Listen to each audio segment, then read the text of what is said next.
history. Now in front, the crowd roaring, go Lonro, go, but the 3-year-old in front, Delsayo, Lonro, he's coming, he's going to get there, yes, Lonro won it. Proud by my Whisper, my Whisper won the last.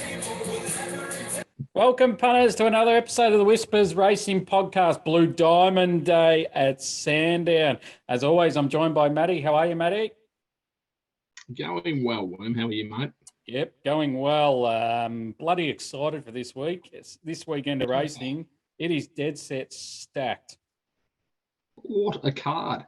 Yeah. Oh, you got Melbourne Cup winners at the front of the card, Group 1 winners at the back of the card, and then they're squeezed in the middle by these 2-year-olds who knows what's going to happen.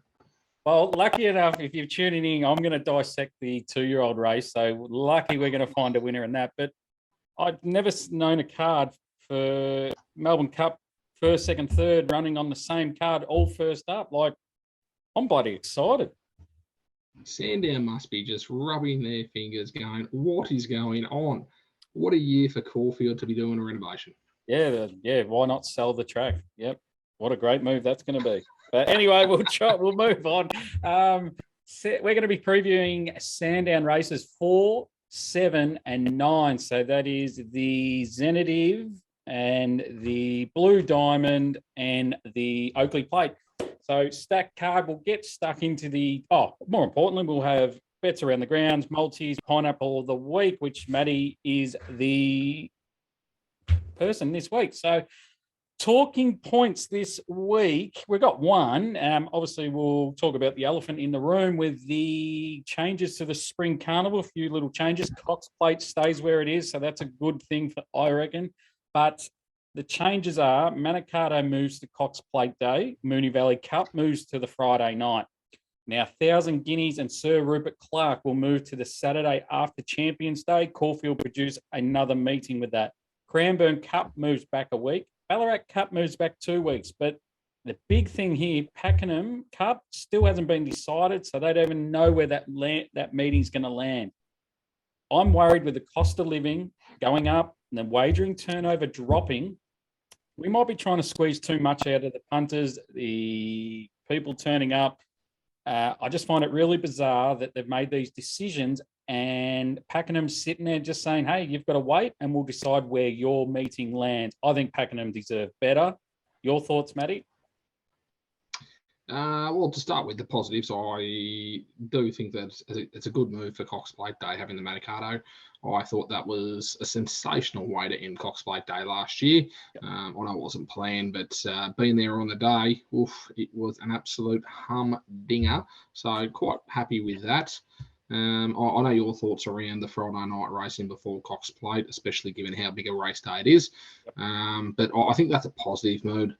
I don't know what the main objective is of the movements at Caulfield. I know they need to do something. It doesn't feel like they've done a whole lot, though. No, I think they're just trying to slowly move it to where they want it to be.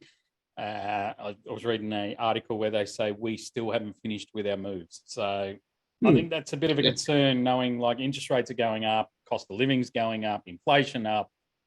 Are we trying to squeeze too much in a real critical time for gambling, wagering, horse racing? Wagering's up. The wagering rights is up at the end of middle of 2024. So, yeah, I think they should have just waited and just let everything clear, let everything drop, know where the rights are going with the wagering, and then move it. Too many uncertain things at the moment. Yeah, look, I don't disagree. As you said, I'm not surprised that that's not going to be the end of their movements. I don't think they've probably found exactly where they've wanted to land, and this may be a little bit of a concession of some sort. Yeah, 100%. So interesting to see how the punters and attendees vote, because they'll vote with their feet and seeing if they put their money where their mouth is. But track stats, we'll move straight into this. Wow, what a track stat I've got to put together here at Sandown. We've got 6 races. Mate, can you just explain? Are they running on grass? Yeah, the positive is they're on grass. Okay. So they're all starting from the same starting position? No, No, they're varying. There's 2 tracks. Okay, and they're all going to end at the same end position. No, there's one race, I believe. I'm certain there's one race with a second winning post. And so, yeah. All right, luckily, I'm going to dissect it. I'm not going to be like any other show where they'll just talk about winners. I'm going to dissect it so everyone knows where we're going. 6 races are on the lakeside. So I'll be looking for the horses that with clear air up on speed. That bend is very tight on the lakeside, and leaders get a real good kick, and horses with clear air get a great kick off that bend. So look for them. They're the 1,200, 1,400 races. There's 2 races on the hillside. They're the 2 1,800-metre races. Every horse gets their chance. So the big, longer straight. But I generally like horses on speed again. So look for them. But every horse gets their chance. The last race, the Oakley Plate, is out of the chute, and they'll be using the second winning post. So that should play quite even. The track will be nice and spread out. Every horse gets their chance. But again, I'll be looking for horses up on speed. Did that make sense? Yep. No, we've got 3 courses, a couple of finishing posts, but horses up on speed. Okay, I got you. Yeah, it could be quite confusing, but definitely check where they're racing, lakeside or not, and bet with the right information. Do not bet with the wrong information because it could really hurt your betting bank. Trial trackers. So in summary, just quickly, the horses with the tighter corner are the shorter races, and you're looking for horses up on speed. Yep, there to be all the 12, 1,800-metre races. Yep. 1,800-metre races, they'll get their chance because they'll have the longer straight. Yep. Oakley Plate, out of the chute, you probably want to be close to the lead, but you may find things coming from behind. Yep. Well put together, mate. Perfect. Very good. I shouldn't have just said what I said and just given it to you. Trial trackers. Last week we found the winner, Maraba. Nice little win there. So it was a nice little, I think it was $4 when we mentioned it. So that was a good result for the listeners if you got involved. This week I have one here. So it depends. I could be an absolute superstar and they'll put a statue of me out the front of Sandown, or I'm going straight in the bin. All right. So Sandown, race 5, number 13, Patrick. Nice win at Pakenham to break its maiden, being a winner and a few placings out of that race. More importantly, it's been back to the jump outs at Tatura over the 1,100 metres. I'll be showing the, obviously, jump out on YouTube. So if you're watching, it's going to run 3rd in the pink out wide. I just really liked how this horse went about it, hit the line really well under a nice hole. This is not a race full of superstars. Nice horses, yes, but they're asking you to take $71 of this horse. I think that's absolutely silly. Barrier 1, hillside track, won't be an issue. It'll be just, I reckon you'll get clear air when they straighten up. He's a big horse, so he'll need all the room he can get. He'll be no worse than midfield. I'm having a little play here each way. A little the win, more the place. Race 5, number 13, Patrick at $71. All right, preview. Races 4, 7, and 9. Matty, you want to kick things off with race 4? I do, mate. I do. Interesting little race, this one. I think a horse in this race is going to get a very easy lead and be exceptionally competitive over the 1,200. As you said in your speed maps, the horse is closer to the speeders where we will be looking. If you've got the odds, please. Yes, I do, mate. So everything we read, it will be top odds. We've got Spacewalk, $3.30. Queen of the Ball, $5. Rich Fortune, $5. Recommendation, $8.50. Le Don's Le Rouge, probably butchered it, but we'll go with number 10, is at $10, and you can have $15 the rest. Thank you, mate. Rich Fortune is where I'll start. Look, came from nowhere last start and just dropped on them. The thing is, I don't see this race being as fastly run, and I think that's going to be a real issue for Rich Fortune here. Craig Williams on board. I just don't know if there's going to be the pace. At that round about that $5.50, $6 mark, I can't be with it here. I think it's a quality horse, but the pace of this is just not going to be there for Rich Fortune in this race. Le Don Rouge. Now, Cliff Brown, back over from Singapore.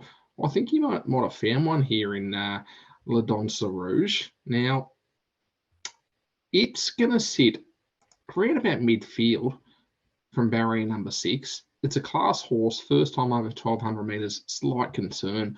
Eye-catching run down the straight last preparation at Flemington. That's what got me excited about this one.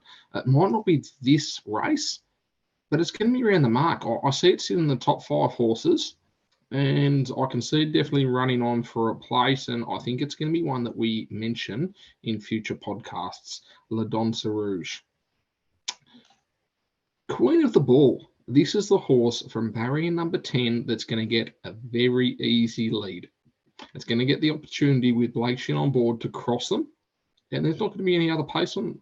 So it will get to sit where it wants. If it wants to sit one wide, it can. If it wants to find the rails, it can. It's got the early speed out of the gates that it needs. Now, there's only one horse. If Blake Shin decides to pull them up, and it is a slowly run race, sit and sprint, there's only one other horse in this that I think will be able to beat Queen of the Ball, and that is Spacewalk. Jamie Carr on board from barrier number 2 to sit wherever she wants to sit on this horse because there isn't much pace. If I was Jamie, and I'm not, but I'm pretty sure I know where she's going to be sitting, and it's going to be right on the tail of Queen of the Ball. When Jamie gets the opportunity, we'll pull out, and it will be go.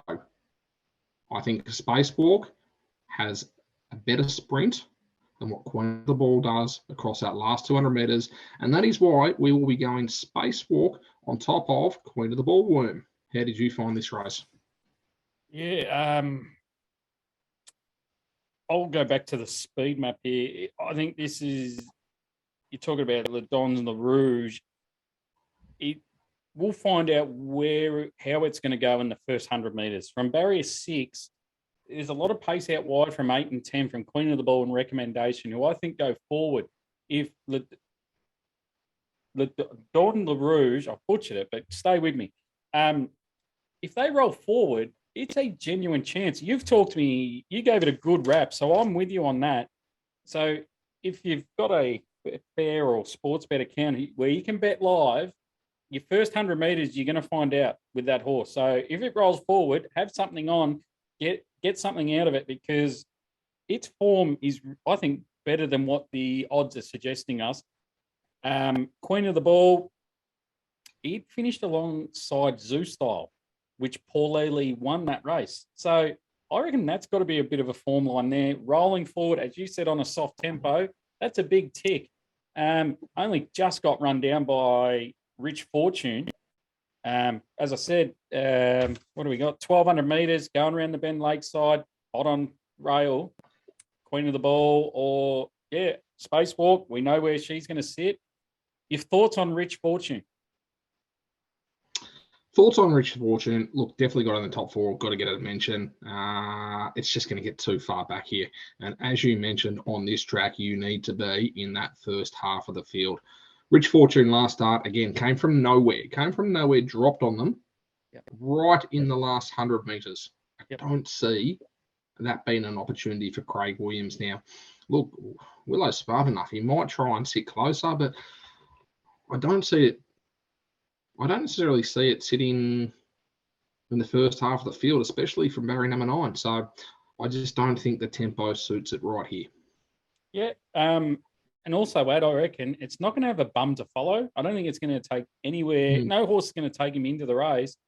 He's going to be 6 or 7 wide around that last bit of the corner. So, geez, he's going to have to be good. If he can do it from there, he's a serious racehorse. I'm a big fan of the horse. I just don't think track will suit this horse, but I hope I'm wrong because I love him. But Spacewalk, Queen of the Ball, and Le Douge Rouge, I'm with you, mate. Le Don Rouge. Yeah, there we go. You know, honestly, you could have 3 bets in this race, but I'm quite keen on Spacewalk here. I'm a big Spacewalk fan. Queen of the Ball, look, the only concern for me is barrier number 10, but you kept talking about that kick they get around that corner. Yep. So, interesting race. Yep, and you'll see it in race 3. They'll kick off that corner, and race 2, they'll kick off the corner. So you'll get a good guide come race 4. If we're right in our analysis, we can even have a little bit more come race 4. Race 7, I'm going to preview here the Ladbrokes the red team, Blue Diamond Stakes, 1,200 metres. The odds here, fascinating, I thought. And we've got the favourite here, Steel City, top odds, $4.40, Barber, $6. Brave Halo from WA, $8. Don Corleone, down from Sydney, $10. The Instructor, $10. Little Bros, $10. And then you can have $14 the rest. Cool, speed here. Well, 2-year-olds, they're always going to have a bit of fun here. The Instructor, I think, leads from 6. He's going to have a perfect barrier. Jumping with him should find the front. Exploring from 12, I think, will roll forward and will sit outside. Then you have Zilkafa. I butchered that one, from 14. Got to make a decision to roll forward, and I think they will. Will be 3 wide, no cover, I believe. Extreme 3, Threat, and Party for 2. Beautiful spots from barriers 1 and 2. Then you have your contenders, Barber, 2 pairs back with Steel City and Don Corleone. What a race. Very even bunch. In saying that, I'm going to have a 2-bet play here. My main bet's going to be with number 6, the Instructor. I know a lot I said to take this on a couple of weeks ago, but here's why. I really like his 2 wins. His first one at Pakenham was really nice off the 1,000 metres, off his good jump outs too, and was good market support that day. Went to Sandown over the 1,000 again, and I thought the win had a lot more merit, and I don't reckon people will know this. A lot of horses, it was the only horse to hug the rail that day and stay in lane 1 and win. Every other horse was in lane 1, peeled out to lane 3 to win or better. To win by 1.25, I thought that was a good win, and you can add a few more lengths to it, because I reckon there was at least 2 lengths disadvantage on that row, lane 1. I know stepping up to 1,200 now, I just think it's going to be fine. Been to the jump out since. Match Motors with Anna Visto. We know how well she won last Saturday. Yes, we were riding out a touch more, but past the post, the Instructor was really strong. Now, because the race is 1,200 metres lakeside, we mentioned it again, hard up on the rails is going to be the place to be. Just as long as they don't go suicidal pace up front, this horse will handle the 1,200 metres. Getting out to double figures now, don't mind that, because you can even have a better bet the place. I'm going to have a little saver on number 12 here, the favourite, Steel City, at around the 440 mark. It's had 2 runs in Sydney, and they've been really good without winning. Last start, Match Motors with Learning to Fly, who went on to win next start, won the big English race.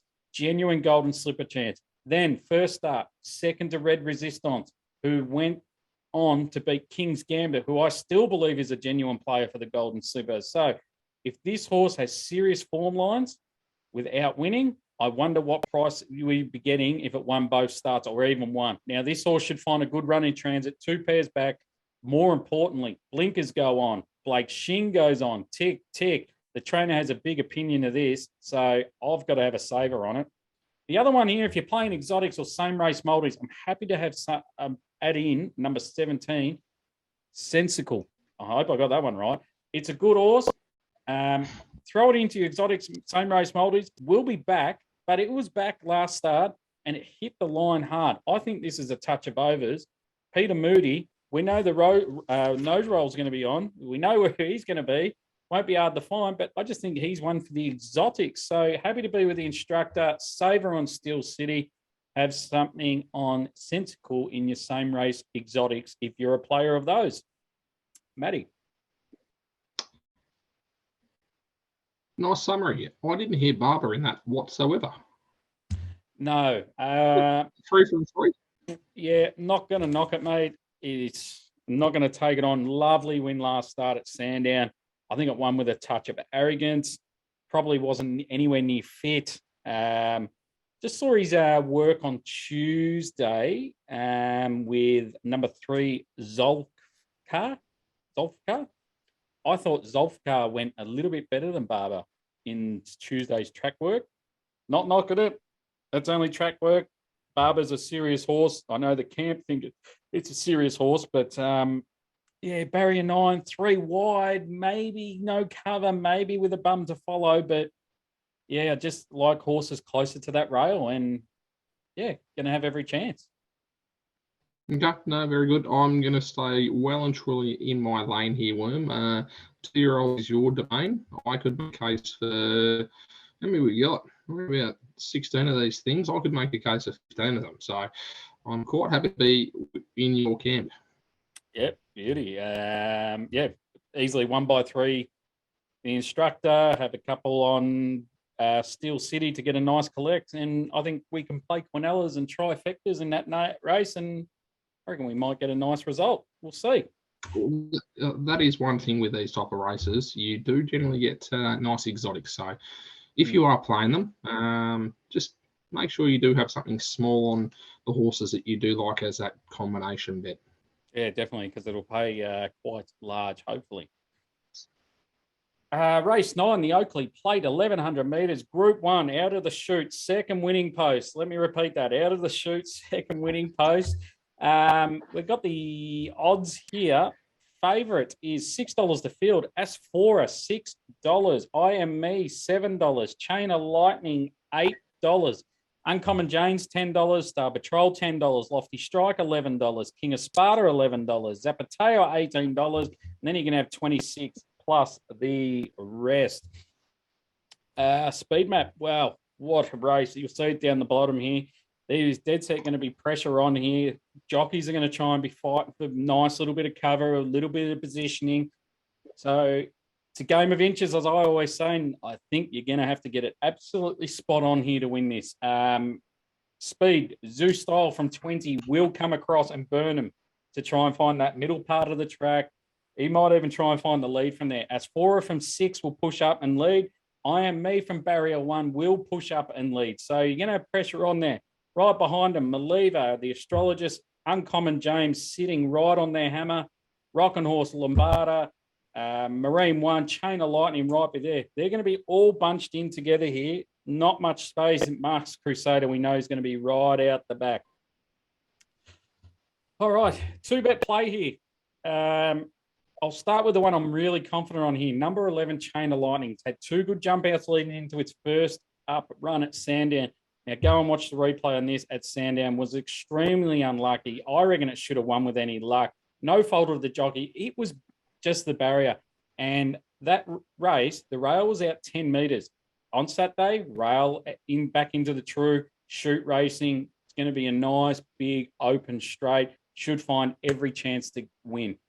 This horse SP'd $5 against Wish I Win in the Golden Eagle, which I called the Spread Eagle, last prep, and excuses offered. It was favourite that day. So, geez, I reckon this horse has some serious talent. The other horse I'm having a saver here is number 16, Zapateo. It's had 2 trials in Sydney. But what I can't believe is the price on this horse. It will start a lot shorter, surely, when punters will wake up to this or listening to this podcast. Vital information here. This horse beat Chain of Lightning at Caulfield last prep I think it was around August. Yes, that was on a heavy 9. Chain of Lightning didn't appreciate those conditions, and we're on a good 3. That's fine, but I just think that's something we can note.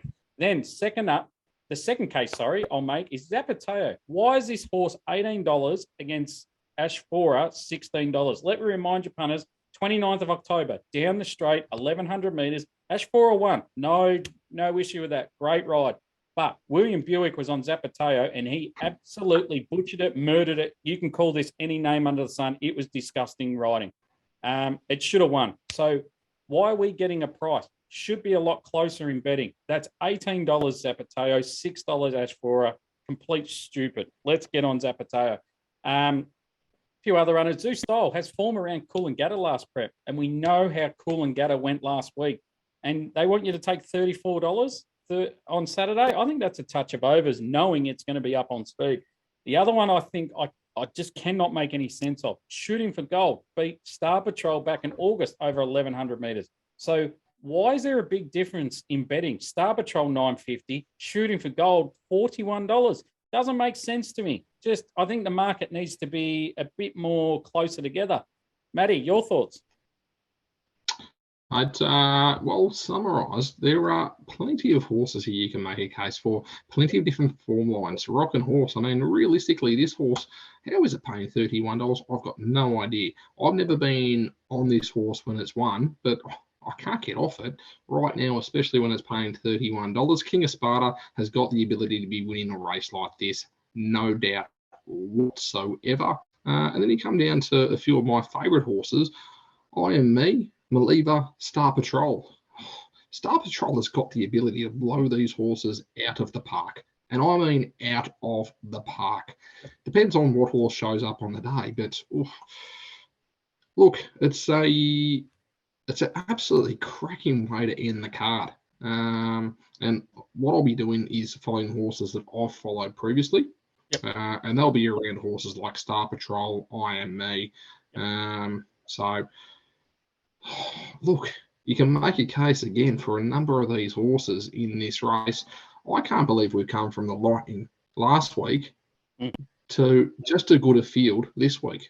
Yep, 100%. Absolutely cracking sprint race, this one. And also, you can almost tie a few line here. I Am Me beat On the Lead, who should have finished really close to Star Patrol back at Sandown. I Am Me SP'd 150 that day against On the Lead. So I was going to lay I Am Me, but with that form line, that just scares me a little bit. So I won't be going near that one. But yeah, as you said, you could have 16 bets here and get 16 different results if you race it 16 times. That's how good it is. That's how even it is. But I'm pretty confident Chain of Lightning's the best horse in this. And being up on speed, Willow on board, he'll be right up there. And if they're going crazy and they're running on, Zapato is your saver and Ruffy. Like it. Well summarised. WhatsApp guys, subscribe to our channel. Please get in contact with myself and Matt if you want to join our WhatsApp community. We've had a few join this week, so thank you for joining. I'll put my email down the bottom if you want to join, or you can DM one of us on Twitter, Instagram, or TikTok if I don't get banned in the coming days, because I'm on my final strike for tipping winners, and I do apologise for TikTok for having a bit of fun. You can subscribe to our YouTube channel and any podcast platform. Episodes drop. Oh, the audio podcast will drop tonight, and video YouTube should be Friday morning. So get involved. NBA podcast, I know I've been saying for a couple of weeks now, it drops tomorrow. So stay tuned for that, where we'll talk about all the big trades and leading into the playoffs. Matty, any thoughts? Mate, big call out to our greyhound specialist within the group. He knows who he is. Honestly, he's had an absolute cracking weekend. It's always fun on a Saturday night, just after you've had a few winners on the horses, sit back and have a few more on the greyhounds. So big call out to our greyhound specialist who knows exactly who he is. Yeah, and you have to stay up late to get them because they come very late at night, and some people are tucked away in bed. But yeah, race 12, Rockhampton, and yeah. Mate, it's not good when you put your phone down for 2 minutes to go to the toilet. And you come back and he's cheering, going, "I found one," and it's 11 o'clock on a Saturday night. You've been waiting all night for it. Yeah, no, it's good fun. Everyone contributes. It's good. We had someone join this week, I think, and contributed with a $3 place bet at Ascot. So, yeah, it doesn't matter if you're wrong, right. It's just putting your thoughts out there. You don't have to follow. It's just a bit of fun. And more importantly, we're gambling responsibly, I think. That's all I'll say on that. Around the grounds, Matty, where are we going? Yeah, mate, we're going to start off. Yeah, we'll start off in race 2 at Sandown. We're going to go with She's Lickety Split. Now, I think this is sensational value at the $7. This is a Group 1, Group 2 winner. And we're up against a favourite who's a benchmark 70. Yep. So I think it's absolutely sensational value at $7.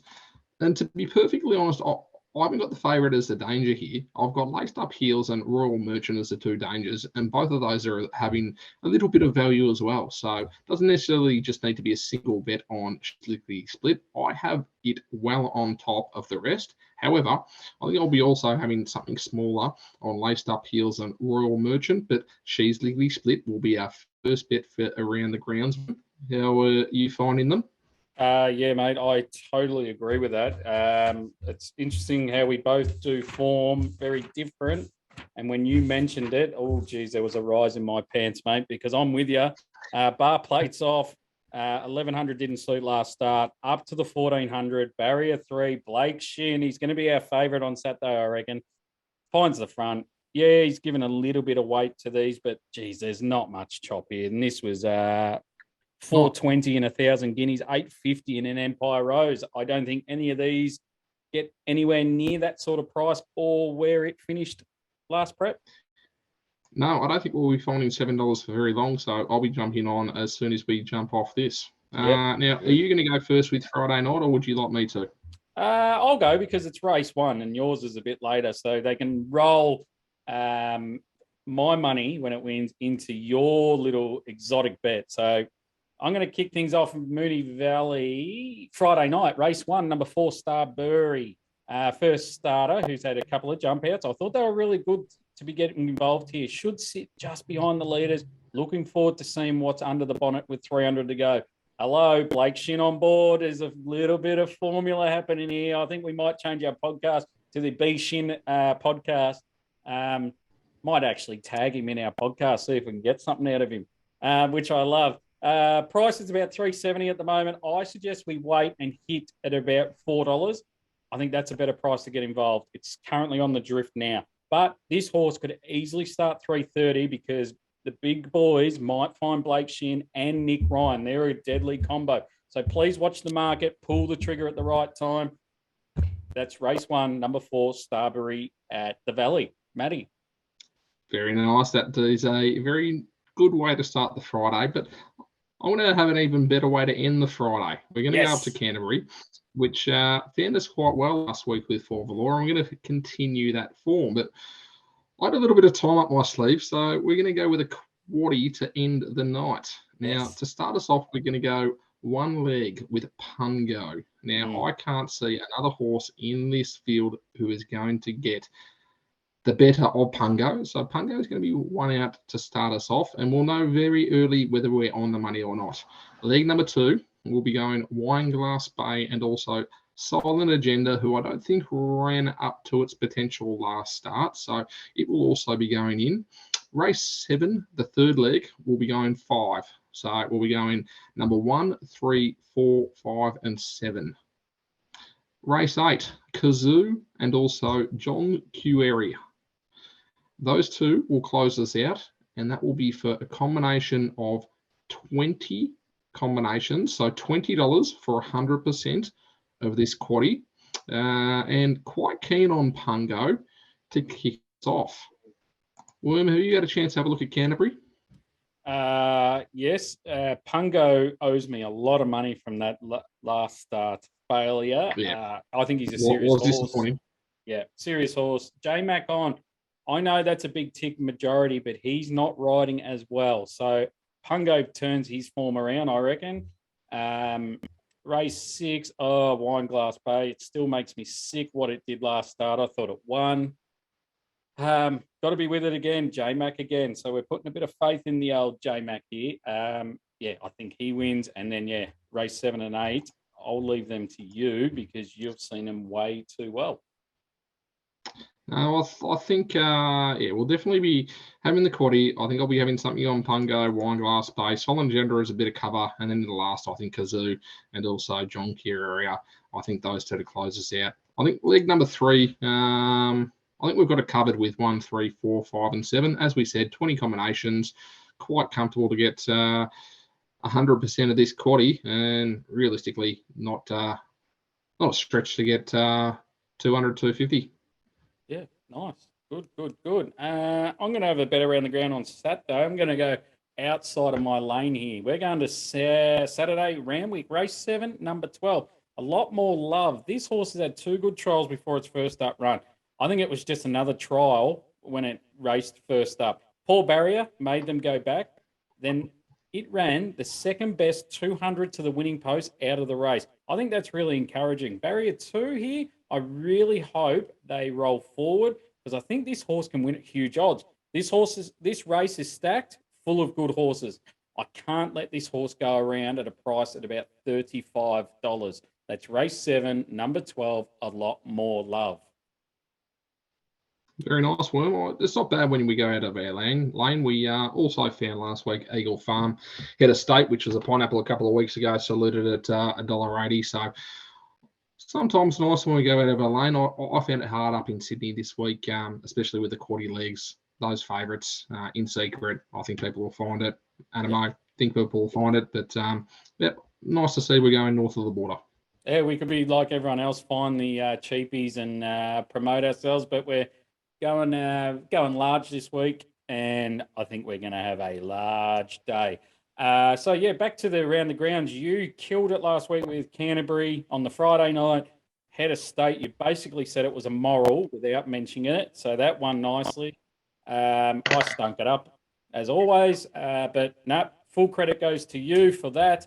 Multi, well, we sort of sucked it up. One out of 3. Matty got it Friday night, and we just decided to stink it up Saturday. So we moved to the multi. Matty, you're going Pungo Friday night the place. You're going to play the safe option to get the tick in the Friday night. We then moved. Absolutely. We moved to race 4. She's Lickety Split the place. You're going for the second tick. So then I thought, why not go large here? I'm going to go race 5, Patrick the Place at $11. I think it's just general overs. I think it can run a drum. We are getting $33 for that 3-leg multi. So it's all I can feel this. This is coming down to the third leg, 5th race. I could be dead set dancing out of the track if this salutes. So that's $33. Pungo Friday night at Canterbury. She's Lickety Split, race 2, Sandown the Place, and Patrick the Place, race 5, Sandown. Pineapple of the week. Yes, we know we're handing over. I gave Nature Strip one of the best talk-ups of all time, and I think he just said, I'm not going as well anymore, and he's put in the cooked basket. I hope he comes back for the TJ and smashes him and retires off that, because he's an absolute bloody champion. But we've got to hand it over to you, Matty. Where are we heading? Well, we've mentioned this horse tonight. We'll be going Sandown, race 4, the race I previewed. We will be landing on Spacewalk. I think that this horse, as I said, will be sitting behind Queen of the Ball. The only little niggle I've got is that Queen of the Ball kicks off the corner, as you mentioned, but Damie Carr will follow it and peel off, sit sprint. This horse will get it done. Queen of the Ball to lead, Spacewalk to peel out, go round it. Last 100 metres will get it done, Worm. Spacewalk will be our pineapple. Geez, we could be dead set rolling in cash by race 4. Race 5 comes along. Wow, hello. This could be dead set fat, or we could be flat. Mate, we know how these weekend ends, and there's no flat involved. No, I'm not accepting flat. We will, if we miss, it's okay. We got race 9 to just get us right out of jail. But race 4, Spacewalk, will start the day very nicely at 2:20 p.m. at Sandown. You know the best part of this? We've got Friday fill-ups into early bets at Sandown. Yep, 100%. This could be armor guard areas. We could be walking out with a few armor guards. We're not going to mention it because it won't be happening. Anything else left to say, Matty? Absolutely cracking weekend. As we mentioned at the top of the card, Melbourne Cup winners. At the bottom of the card, we've got our Group 1 sprinters. Crammed in the middle, a couple of 2-year-olds that we're going to keep a very, very keen interest on. Yeah, 100%. Does Animo win in Sydney? I can't back against it. Yeah, I'm with you. He just finds a way. He's a bloody champion. He just doesn't win by big margins. He always just finds a way. But yeah, hopefully continues the winning streak because yeah, it'd be good to see champions roll on, and hopefully he goes over to Europe after the autumn, and we see how good he is. Absolutely cracking weekend of racing, both in Melbourne and Sydney yet again. Yeah, 100%. As I said, DM one of us, send me an email if you want to be part of the community because you can get our extra thoughts into the other races, bets around the grounds. There'll be plenty of those. So, yeah, get involved. All free. We do this for free. Everything we do is free. So, no paid platforms, no hidden costs. All my bets are accountable, recorded, and produced when in the community. Mate, have a good weekend. Hopefully, we fill your pockets up. More importantly, you fill your own pockets up. Gamble responsibly, and we'll be back next week for Australian Guineas, I think it is. Looking forward to it. Yeah, looking forward to it. Yeah, we'll sign out with our favourite guy. I'm not a good person, but it just goes to show that good things do happen to bad people. So anyone out there who's up against the wall, fucking stick to it. Every cent you got, your rent, your electricity bill, if you're going to buy your missus a ring, don't fucking do it. Keep punting. Keep fucking punting.